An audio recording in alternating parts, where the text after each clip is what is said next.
জিন্দাবাদ রাহুল গান্ধী জিন্দাবাদ জিন্দাবাদ জিন্দাবাদ জিন্দাবাদ জিন্দাবাদ জিন্দাবাদ ভোট দিব নালাগে আৰু এতিয়া কৈছে যে জুবিন গাৰ্গৰ ন্যায় মই কেনেকৈ দিম, ন্যায়ালয়ে দিব।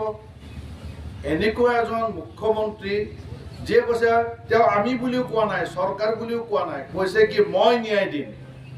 এতিয়া মই কেনেকৈ ন্যায় দিম, ন্যায়ালয়ে ন্যায় দিব। যদি ন্যায়ালয়ে ন্যায় দিয়ে, তুমি কোন অধিকাৰত কৈছিলে যে জুবিন গাৰ্গৰ হত্যাকাৰীক যদি আমি শাস্তি দিব নোৱাৰো আমাক ভোট নিদিব? তাৰমানে ডক্টৰ হিমন্ত বিশ্ব শৰ্মা মহাপ্ৰতাপী মুখ্যমন্ত্ৰী বুলি ভবা মানুহজনে নিৰ্বাচনৰ আগতেই চাৰেণ্ডাৰ কৰিলে যে জুবিন গাৰ্গৰ হত্যাকাৰীক উলিয়াই দিব পৰা নাই, গতিকে অসমৰ ৰাইজে বিজেপিক ভোট দিব নালাগে। সেই কথা তেওঁ আগতেই চাৰেণ্ডাৰ কৰিছে। আজি তেওঁ কৈছিল যে প্ৰতি বছৰত আমি 1 লাখ মানুহক চাকৰি দিম। এতিয়া 1.5 লাখ মানুহক চাকৰি দি বাহ ল'বলৈ চেষ্টা কৰিছে। 1,56,000 মানুহক চাকৰি দি কৈছে যে মই 1 লাখ দিম বুলি কৈছিলো, 1.5 লাখ দিলো। কিন্তু 1 লাখ কিমান দিনত দিম বুলি কৈছিল? প্ৰতি বছৰত 1 লাখ। মোদীয়ে কৈছিল প্ৰতি বছৰত 2 কোটি মানুহক চাকৰি দিব। মই কোৱা নাই, নৰেন্দ্ৰ মোদী ডাঙৰীয়াই কৈছিল যদি প্ৰতি বছৰত 2 কোটি মানুহক চাকৰি দিলেহেঁতেন এতিয়া 24 কোটি মানুহে চাকৰি পালেহেঁতেন।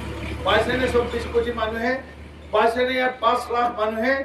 এই সকলো এটা মিছাৰ আশ্ৰয় লৈ কেৱল ভোট পাবৰ কাৰণে তেওঁলোকে সদায় মিছা কথা কৈ আহিছে, সদায় মিছা কথা কৈ আহিছে আৰু জনসাধাৰণক তেওঁলোকে প্ৰতাৰণা কৰিছে। আজি 10 মিনিটৰ ভাষণত 20 বাৰ ডক্টৰ হিমন্ত বিশ্ব শৰ্মাৰ নাম লোৱা আমাৰ এই সমষ্টিৰ বিধায়কগৰাকীয়ে